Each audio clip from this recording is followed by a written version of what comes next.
Hi, my name is Leah Canavari, and I'm a first year nursing student at UVM. I just finished watching the 2014 documentary Citizenfour. The documentary unraveled the extensive surveillance maneuvers of the US government since the happenings of 9/11. This information was given out by Citizenfour, which was a code name that Edward Snowden used to protect his identity when he was giving this information to a director. The director was Poitras, and she teamed up with Glenn Greenwald, and they ended up meeting up with Edward Snowden, or Citizenfour, in Hong Kong at his place, and they ended up conducting an interview with him to figure out more about what is going on, because prior to that, Poitras was just receiving emails from Citizenfour. So Snowden at the time was actually working with the NSA, which is the National Security Agency. So this is why he knew what was going on, and he decided it was time to share this information.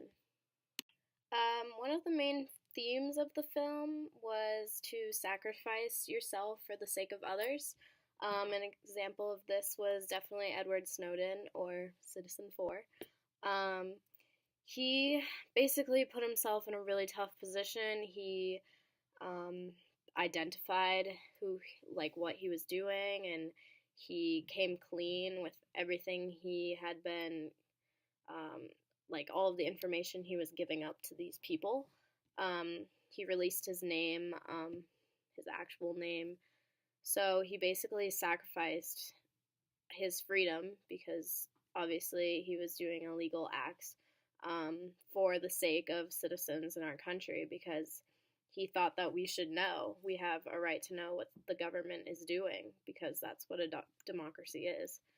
So I think he was really brave, and definitely to sacrifice himself like that so that us citizens know what's going on is really important. Another theme besides sacrifice was kind of a destruction of privacy. As a citizen in the United States, I don't feel very comfortable being watched all the time, or having my emails or my texts tracked or read. That's just kind of an invasion of my privacy. It's tough because there is a fine line of what is protection and what is privacy, and how, where to draw that line, but they definitely destructed the privacy of citizens here by tracking all of this information on every one of us, when it really is harmless to terrorism. Like, half of it they don't even need to use for terrorist attempts. And then a destruction of democracy, because we have a right to know what our government is doing in a democracy. If we don't know the most important act that our government is doing, then we don't have a very meaningful democracy, because it's kept as a secret from us, and we have a right to know what our government is doing. Just the fact that it was a secret is really a destruction of democracy, so that's another theme. And I guess courage and bravery, although that kind of goes along with sacrificing oneself for the sake of others, because Edward basically came clean in the film about what he has been doing, and basically said, this is not about me. I want this to be focused on the fact that the government has been hiding so much, and that we have a right to know that we are being watched way more than we think we are. So I think that's definitely a huge theme within this, is bravery, because he decided, you know what, I'm going to go against my country to basically save the citizens who live in it. So I think that's very courageous of him.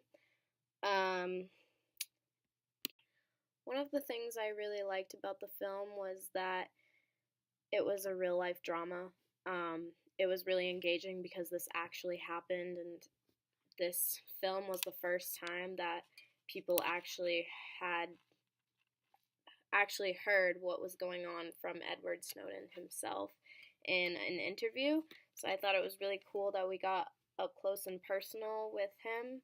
Um, I also think it's cool because it really makes you question the balance between national security and privacy.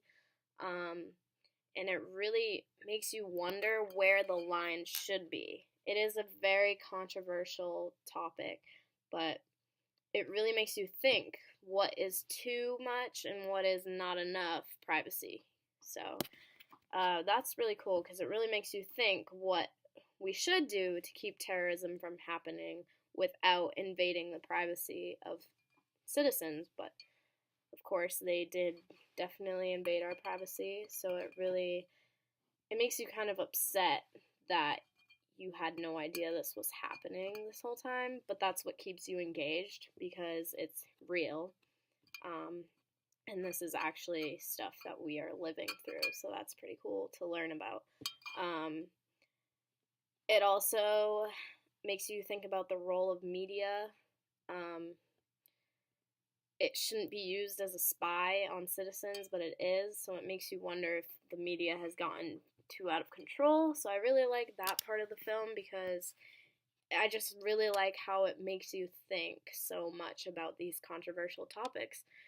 And it's just, I really liked that part because it really made me think about what was really going on this whole time and what should be done to fix it in the future.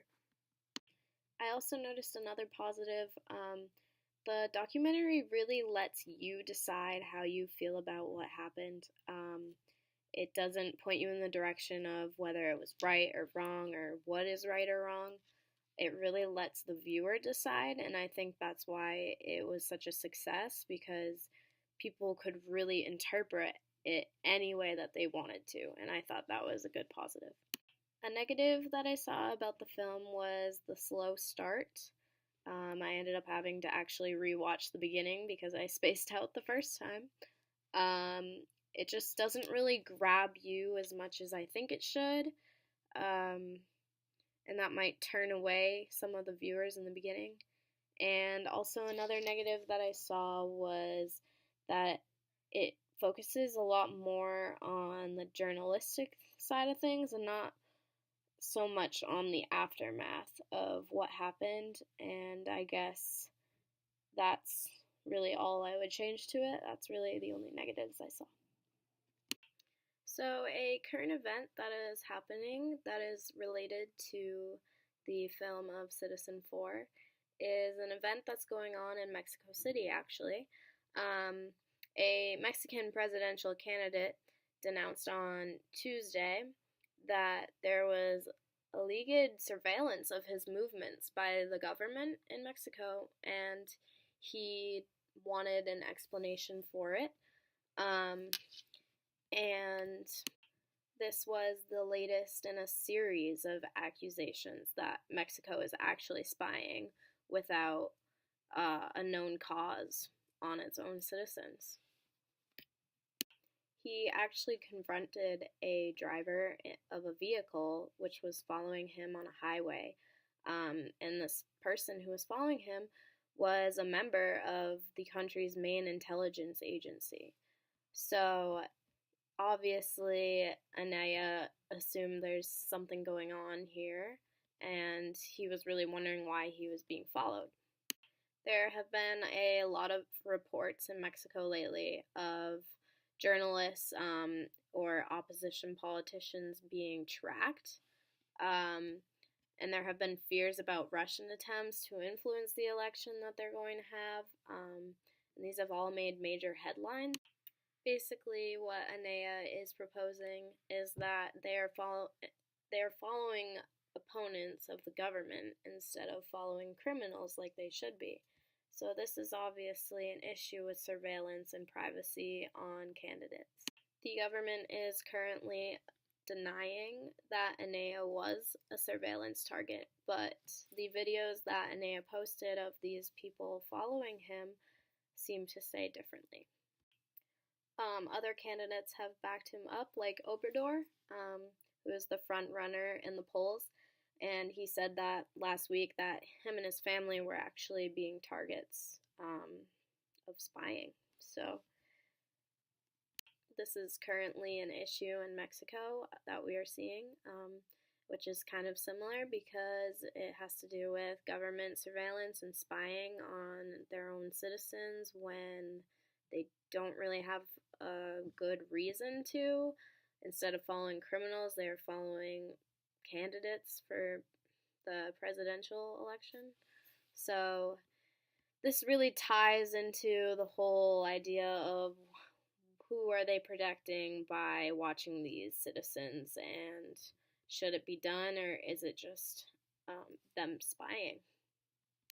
Government surveillance and the privacy of citizens is going to be an ongoing discussion. Clearly, it's hard to draw the line, and this will probably be talked about for a very long time in the future.